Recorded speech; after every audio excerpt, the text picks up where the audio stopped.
ምናምን ይላያ ከፍታፍ ስለሆንክ እኮ ነው አንተ ማለት ምንም በቃ እንደዚህ ስላልክ እኮ አልሰማሽኝም እኮ ነገር የለም።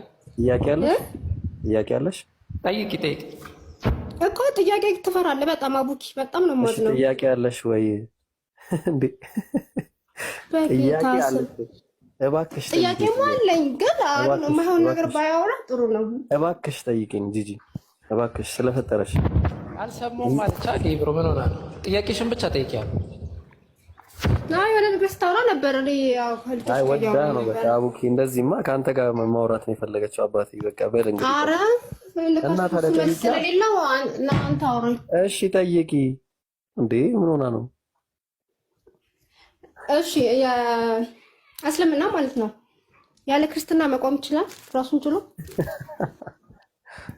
ማስረጃ ትሰጪናለሽ? ለጠይቅሽ ጥያቄ ምን እኔ ልመልስ ይብሮ ይመልሳል። አይ ክርስትና የሚባል ሃይማኖት የለም ሲጀምር። ጥያቄ እኮ ነው የጠየኩት። ራሱን ችሎ ክርስትና የሚባል ሃይማኖት የለም።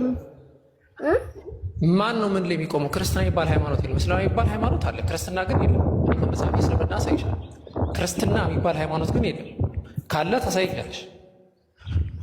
ባሌለ ነገር እሱ ለኛ ለምንድን ነው አንተ የገባኸው? እሱ ነበር ጠይቂኝ ያለኝ። አይዶን ነው እኔ ነኝ ማስተናገድሽ። ጥያቄሽን ጠይቂ። ምንም በቃ እስልምና ላይ ቆሜ ብቻ ነው መልሰው። እሺ እስልምና ያለ ክርስትና የሚባል ሃይማኖት የለም። ክርስትና የሚባል ሃይማኖት ወገን የለም። እሺ እንደዛ ከሆነ ማለት ነው ሻሃዳ ስታሲዙ የመጀመሪያ ስራችሁ ማለት ነው መጨረሻ የሚባለውን ነገር ባልልኝ አሽሀዱ አን ላ ኢላሀ ኢለላህ ወአሽሀዱ አነ ሙሐመደን ረሱሉላህ። ሌላስ ቀጥለ አለቀ። ሻሃዳ ማለት ይሄ ነው። ኖ ቀጥለ በል። እኔ ብዙ ጊዜ ሰምቻለሁ ኢሳ ያለ መልእክተኛ መሆኑን አምናለሁ የሚለውን የፈለገች። አይ እንደዛ ይባል የሻሃዳ ክፍል የለም። ቆይ በማለት ተገኘ። አዎ የለም እንደዛ ይባል የሻሃዳ ክፍል። እኔ ልክ ስንቴ ነው የሰማሁት ስንቴ። ስለዚህ ኢሳን ወይ ስለ ኢየሱስ ክርስቶስ አምላክ አለመሆኑን ሳትነግሩ ከዛ ልቀጥል እኮ ነው። እስልምና የለም። ስለዚህ ራሱን ችሎ ማለት ነው። አንዴ ከዛ ልቀጥል እኮ ነው። ከዛ ደግሞ ዑለማዎች ደግሞ የሚጨምሩት አለ ሶስተኛ። ችግር የለውም። ልክ እንደ ማንም ጭማሪ ሌላም ነገር ይጨምራል። ኢየሱስ ክርስቶስም የአላህ መልእክተኛ ነው ብዬ አምናለሁ ነው የሚለው እና እኮ ስለዚህ ያለ ክርስትና እስልምና አይቆምም ማለት ነው። በቃ ምን ማለት ነው? ብቻውን ችሎ አይቆምም። በቃ የግድ ክርስትናን ካልነካ እምነት ሊሆን አይችልም ማለት ነው። እንዴ ማን ነው ክርስትናና ኢየሱስ ምን አገናኛቸው እኮ? ይሄው የካርክ እኮ ነው። ምኑ ነው ምክር? ኢየሱስን ታስክዳለህ ማለት ነው። አስክዳ ነው የምትጀምረው እስልምና ብለህ ስትጀምር ኢየሱስ የአላህ መልእክተኛ ነው ብለን ነው የምናምነው። ይኸውልህ እሱ ታምናላችሁ እኮ ግን መጽሐፋችሁ ላይ አለ አይደለ?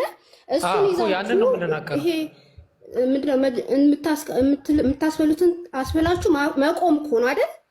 አዎ ያንን እንደዚህ ያለ መልእክተኛ ነው ምናምን ብላችሁ ማለታችሁ ብቻውን መቆም አይችልም። እንዴ ኢየሱስ የኛ ነብይ ነው እኮ ሲጀመር። የት ታውቂዋለሽ አንቺ ኢየሱስ ክርስቶስ እኮ እንትን ላይ መጽሐፋችሁ ላይ አለ አይደለ? ኢሳ ብለህ አውራ። ኢየሱስ እያልክ አታውራ መጀመሪያ ማለት ነው። ኢሳ መልእክተኛ ብላችሁ ጽፋችኋል አይደለ? ኢየሱስ ክርስቶስ መልእክተኛ ነው።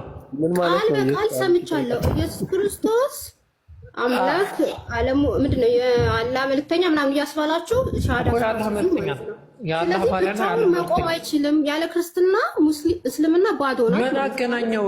አሁን ምን እያለች ነው? የሚገናኘው እንዴት ነው የሚገናኘው? እንዴት ነው የማይገናኘው? እስኪ ንገረኝ። እኔ ልንገርሽ። በቃ እኔ ልንገርሽ። አንድ ሰው እምነት ሲጀምር ቁርአን ነው የምታስጠና ወይስ ያለት ልክ አይደለም ብለህ ነው የምታስነሳው? ሻሃዳ የምታስይዘው ምትይው እራሱ አልገባሽም አንቺ። እኔ ላስረዳሽ። እኛ ሙስሊሞች ሻሃዳ ስናስይዝ የለም አልክ እኮ መጀመሪያ ምን ታስረዳኛለህ? ኧረ ቆይ ተረጋጊ።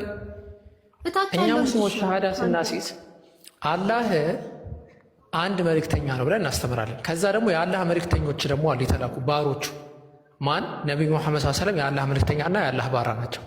ከዛ ከነቢዩ በፊት የነበረው ነቢይ ደግሞ ነቢዩ ኢየሱስ ክርስቶስ የአላህ መልእክተኛና የአላህ ባሪያ ነው ብለን እናስተምራለን። ምን አገናኘው ከክርስትና ጋር? ሻሃዳ ስታሲዙ ለምንድን ነው ያንን ቃል ከአፋችሁ ማስወጣት ምን አስፈለገ?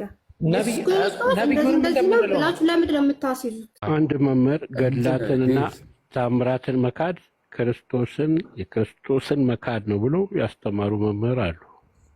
ማን ይጠራል? አይደለም ግለሰብ ናቸው። አቤት ቆይ ኦርቶዶክስ ገድላትና ድርሳናትን የማይቀበል እንደ ንስጥሮስና እንደ አሪዮስ ነው የሚቆጠረው ይላል ገድሉ ራሱ። ይህ ምን ትለዋለህ? እሱ ራሱ ገድሉ ገድል ነው የጻፈው። ስለዚህ ገድሉ ለገድሉ ምስክር ሊሆን አይችልም። እሺ፣ ስለዚህ ገድላት በመጽሐፍ ቅዱስ ነው የሚመዘኑት? በመጽሐፍ ቅዱስ ነው የሚመዘኑት። ኦኬ፣ ለምሳሌ ገድላት ወይ ደግሞ ድርሳናት ማርያም ከሞት ተነስታ እንዳረገች ይናገራል። ይህን ታምናለህ? ከሞት ተነስታ አድርጋለች አይደል እንዴ ማርያም? እሺ አድርጋለች። እሺ ቋያውን ምንድን ነው መረጃው? ታሪኮች፣ የታሪክ ማጠቃሻዎች አሉ። ገብቷል። ስለዚህ ስለማርያም ታሪክ የምናገኘው ሌላ መጽሐፋት ላይ ነው። ገብቷል። እሱ የጨረሰው ፓርት ትክክለኛ ከሆነ በማስረጃ ገብቷል እንቀበለዋለን። ገብቷል እኮ ምን አንተ አሁን ማርያም ከሞት ተነስታ ማድረጓን ታምናለህ? እኔ አምናለሁ። ምንድን ነው ማስረጃክ? በእሷ ላይ የተሰሩ ሐዋርያት አሁን ምንድነው ሰው ሚስ አንደርስታንድ የሚያደርገው መጽሐፍ ቅዱስ ሙሉ የማርያምን ታሪክ አልገለጸም። ትሙት አትሙት የት እሱ ገብቶኛል፣ ግን ምንድነው ማስረጃ ከአንተ ማርያም ተነስታ ለማድረጉ? በዛ በወቅቱ ከማርያም ጋር የነበሩ ሰዎች ስለሷ የጻፉት መጽሐፍ አለ። ምንድነው መጽሐፉ? እሱን እነግራለሁ። ሼሪፍ አሁን እጄ ላይ እነግራለሁ እኮ። አታውቀውም ስሙን?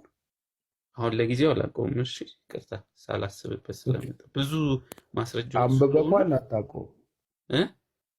መጽሐፉን አንብበኳል ግን አታውቀውም። ረስተህ ከሆነ ወይስ አታውቀውም? ረጅም ጊዜ ትምህርት እዛ ቤተክርስቲያን ስንማር ስለነበር በልጅነት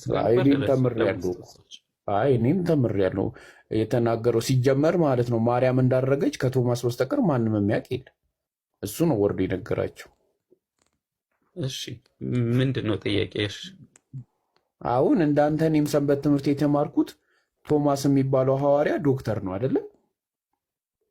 እሺ የሕክምና ባለሙያ ነው። እሺ የሕክምና ባለሙያ ነው። ከሀገር ሀገር እየተመላለሰ እግዚአብሔር በደመና ያጓጉዞ ነበር። ያው እንደ ትምህርቱ ማለት ነው።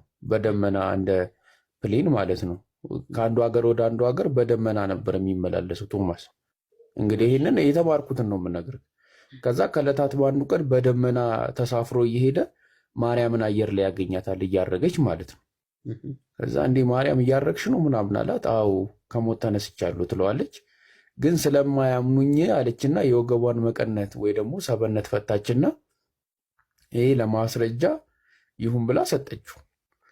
ከዛ ጊዜ በኋላ ነው ኦርቶዶክስ ቤተክርስቲያን አይታችሁ ከሆነ ታቦት ሲወጣ መስቀሉ ላይ የሆነ እስከርፕ የሚመስል ነገር ያስራሉ። አይታችሁ ከሆነ ማለት ነው። እሱኛው እስከርፕ የማርያምን መቀነት ማስታወሻ ታሳቢ ተደርጎ ነው። የማርያም ሰበነት ይባላል። እና ስለማድረግ ይህንን ስጣቸው ብላ እንደሰጣቻቸው ገድል ወይ ድርሳናት ይናገራል። ቤተክርስቲያን የተማርኩት አሁን